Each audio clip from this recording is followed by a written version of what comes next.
Good morning, everyone, and welcome back to the class of Compulsory English. I am your teacher Rajiv Taide, and today we will learn the poem Daffodils, and it is written by the poet William Wordsworth.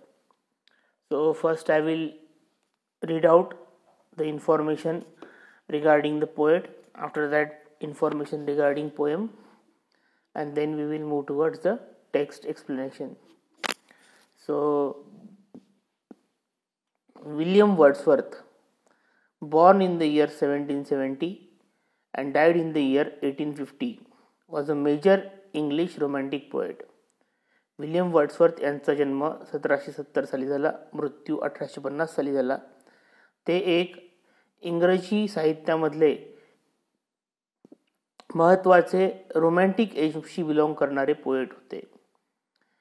He along with Samuel Taylor Coleridge ushered in the romantic age in English literature with their joint publication lyrical ballads. William Wordsworth आणि त्यांचे सहकारी किंवा त्यांचे मित्र Samuel Taylor Coleridge यांनी romantic एजला सुरुवात केली.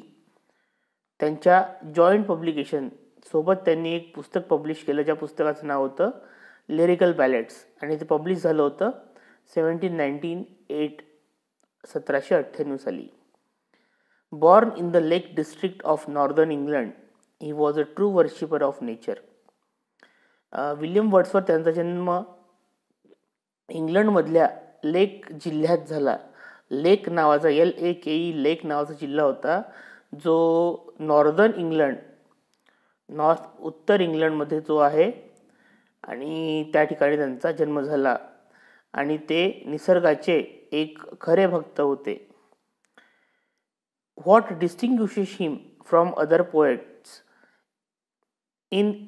is his belief that nature is not merely a physical phenomenon. त्यांच्यासाठी निसर्ग म्हणजे काय, त्यांना त्यांची वेगळेपण काय आहे, तर त्यांचा जे वेगळेपण आहे ते कशामध्ये दिसून येते. त्यांचा हा विश्वास की निसर्ग फक्त एक भौतिक गोष्ट नाही आहे, तर ती एक जिवंत गोष्ट आहे. म्हणजे इमॅजिनरी नाही आहे किंवा एक भौतिक गोष्ट नाही आहे, परंतु एक ते जिवंत उदाहरण आहे, असं त्यांचं म्हणणं आहे. Wordsworth considered nature to be the best teacher of wisdom, truth and the reality of things. Wordsworth यांना आपण एक उत्तम निसर्ग शिक्षक म्हणू, जो काय करतो, ज्ञान देतो, बुद्धिमत्ता देतो, खरेपणा सांगतो आणि वस्तूंची सत्यता तो सांगतो. His semi-autobiographical work, The Prelude, is considered by many as the crowning achievement of romanticism in English literature. त्यांचं एक सेमी ऑटोबायोग्राफी म्हटलेलं आहे. सेमी ऑटोबायोग्राफी म्हणजे आत्मचरित्र आहे, पण पूर्णपणे नाही आहे, तर अर्ध आत्मचरित्र आपल्याला त्या ठिकाणी म्हणता येईल. तर त्यांचं जे अर्ध आत्मचरित्र आहे, ज्याचं नाव आहे प्रिल्यूड, त्या वर्कला इंग्लिश लिटरेचरमधला फार रोमॅन्टिक एजमधला खूप मोठं मुकुट म्हटलं गेलेलं आहे. एका यशाचा मुकुट असं त्याला त्या ठिकाणी म्हटलेलं आहे, क्राउनिंग अचिव्हमेंट. तर he became England's poet laureate in 1843. 1843 साली ते इंग्लंडचे राजकवी झाले. पोएट लॉरेट ही पदवी त्यांना 1843 साली मिळाली. A role he held until his death in 1850, आणि ते त्यांच्या मृत्यूपर्यंत राजकवी राहिले. त्यांचा मृत्यू झाला 1850 साली. His other notable works include the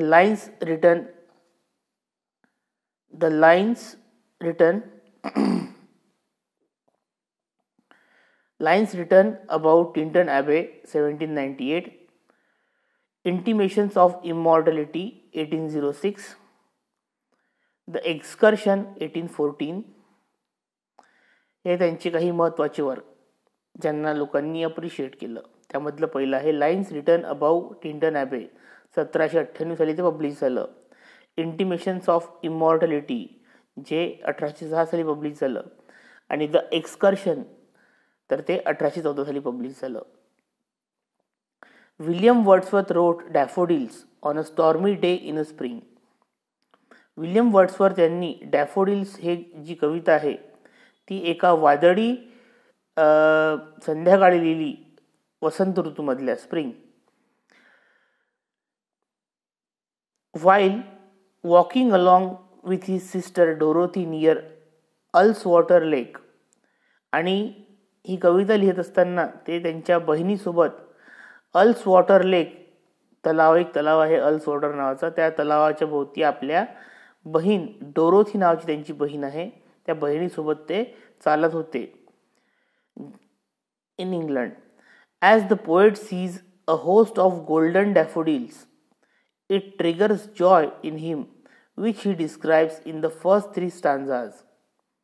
जसा तो कवी त्या ठिकाणी ते डॅफोडिल्सचा एक समूह पाहतो, त्या ठिकाणी त्याचा जो आनंद आहे त्याला एक चेतना मिळते आणि ती चेतना त्यांनी आपल्याला पहिल्या 3 कडव्यांमध्ये अगदी सहजपणे ते दिसून येते. The poem shows the communication the communion the poet has with ordinary objects of nature. आपल्याला हा कवी निसर्गातील छोट्या छोट्या घटकांशी कसा काय जुळवून घेतो ते आपल्याला त्या कवितेच्या माध्यमातून दिसते. He personifies daffodils which are fluttering and dancing in breeze. आता पर्सोनिफिकेशन म्हणजे काय, तर एखाद्या वस्तूला किंवा एखाद्या गोष्टीला मानवी गुणधर्म प्रदान करणे. आता या ठिकाणी डान्स करणे ही माणसाची क्वालिटी आहे, परंतु त्या ठिकाणी डान्स डॅफोडिल करत आहे असं कवीने जेव्हा म्हणतो तेव्हा तिथे पर्सोनिफिकेशन हा फिगर ऑफ स्पीच होतो. Daffodils which are fluttering and dancing in the breeze, हवेच्या झुळकुळ्यामध्ये जसे ते फडफडतात आणि डान्स करतात.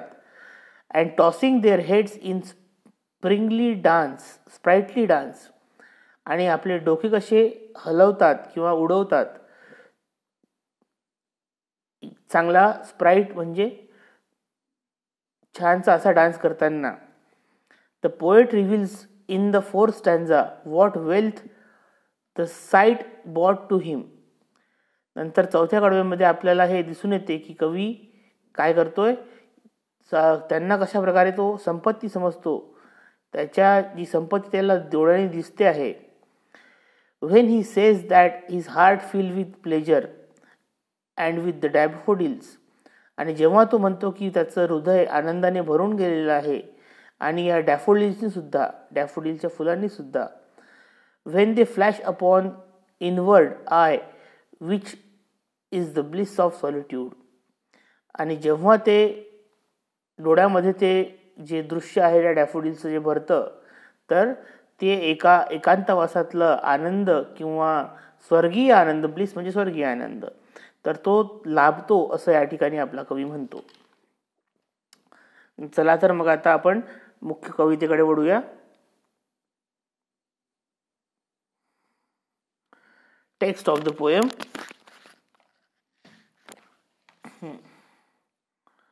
पहा काय म्हणतो कवी. I wandered lonely as a cloud that floats on high over vales and hills. When all at once I saw a crowd, a host of golden daffodils. Beside the lake, beneath the trees, fluttering and dancing in the breeze. तर या ठिकाणी कवी पहा काय म्हणतो. The poet was travelling aimlessly just like a cloud over the hills. पहिल्या ओळीचा अर्थ आहे की कवी एका कुठलाही त्याला ध्येय नाहीये, कुठे जायचं त्याला माहिती नाहीये, आणि असं माहीत नसताना तो काय करतोय, ट्रॅव्हल करतोय, ट्रॅव्हल म्हणजे प्रवास करतोय एखाद्या ढगाप्रमाणे over the hills and valleys of mountainous lake district in England. तो जो हे आहे ढग आहे तो ज्या प्रकारे टेकड्यांवरती, दऱ्याखोऱ्यांवरती आणि पर्वतांवरती जे आपले लेक डिस्ट्रिक्टमध्ये जे काही पर्वत आहेत, टेकड्या आहेत किंवा दऱ्या आहेत, त्यांच्यावरून तो ज्या प्रकारे प्रवास करतो तसाच आपला हा कवी जो आहे त्या कवीचं मन सुद्धा त्याच प्रकारे प्रवास करत आहे आणि त्याला कुठे जायचं आहे हे सुद्धा माहीत नाही. At that time, suddenly he came across a large number of golden daffodils beside the lake and under the trees. आणि अगदी तेव्हाच त्याच्या समोर होस्ट म्हणजे एक समूह किंवा जे माणसाचं काय करतात, आदरातिथ्य करतात, अशा त्या डॅफोडिलचा एक समूह त्याला दिसतो. आणि जो कुठे आहे त्या तळ्याच्या बाजूला, त्या तलावाच्या बाजूला आणि एका झाडाखाली. Beside the lake and beneath the trees the flowers were fluttering and dancing in the bridge.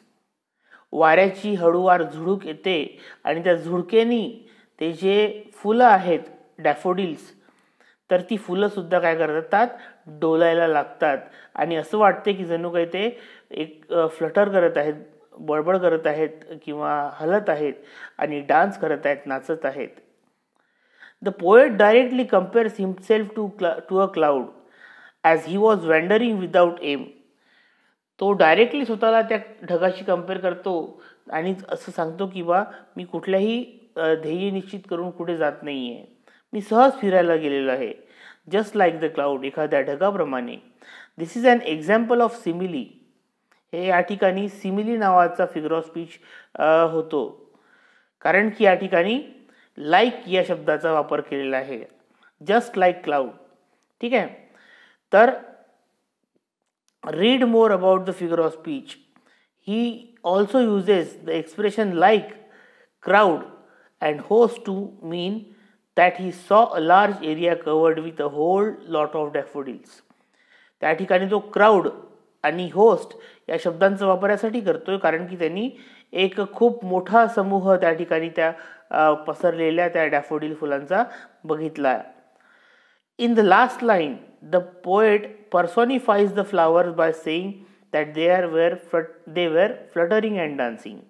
तर वर एक्सप्लेन केल्याप्रमाणे डान्स मनुष्य करतो आणि त्या ठिकाणी फुलं डान्स करतायत, याचा अर्थ त्या ठिकाणी पर्सोनिफिकेशन फिगर ऑफ स्पीच घडतो. तर हे या ठिकाणी आपल्या कवीने सांगितलेलं आहे. Let's move toward the second stanza. Continuous as the stars that shine and twinkle on the Milky Way. Continuous as the stars that shine and twinkle on the Milky Way, they stretched in never-ending line along the margin of a bay. 10,000 saw I at a glance. 10,000 saw I at a glance, tossing their heads in a sprightly dance. In this second stanza, here is another simile. The flowers are compared to stars.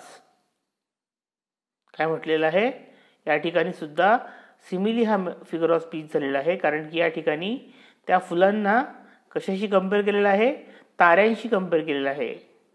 Continuous as the stars, as वापरलेला आहे या ठिकाणी पहा, like आणि as त्या ठिकाणी, त्यामुळे तो काय झाला simile ha figure of speech. They stretched in a continuous line like a stars in the galaxy like the Milky Way. तुम्ही बघितलेलं असेल आकाशगंगा, ताऱ्यांचा खूप मोठा समूह आपल्याला जर आकाशामध्ये पट्ट्यासारखा दिसला, बेल्ट सारखा दिसला, एखाद्या पट्टा म्हणजे बेल्ट, तर त्यासारखा दिसला तर त्याला म्हणतात मिल्की वे. ठीक आहे.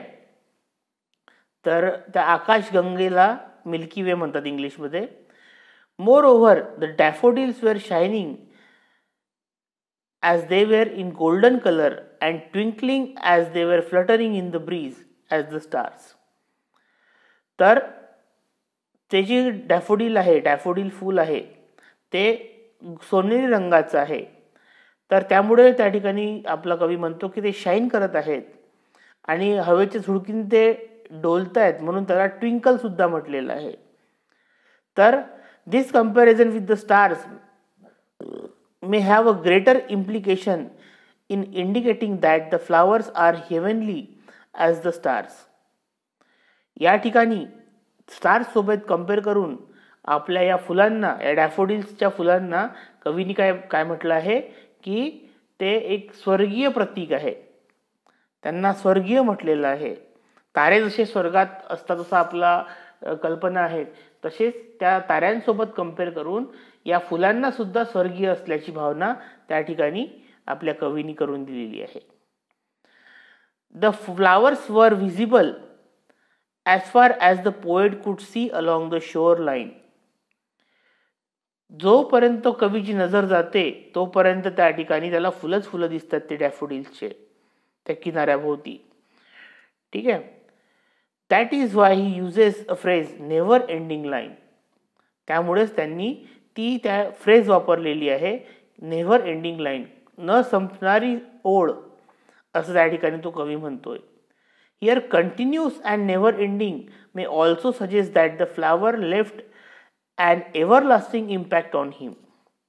या ठिकाणी कंटिन्युअस आणि नेव्हर एंडिंग हे जे दोन शब्द आहेत, याच्यावरून आपल्याला असं सुद्धा सूचना मिळते की कवीच्या मनावरती त्या फुलांनी असा काही प्रभाव टाकलाय की तो खूप दीर्घकाळ राहणार आहे त्याच्या मनामध्ये.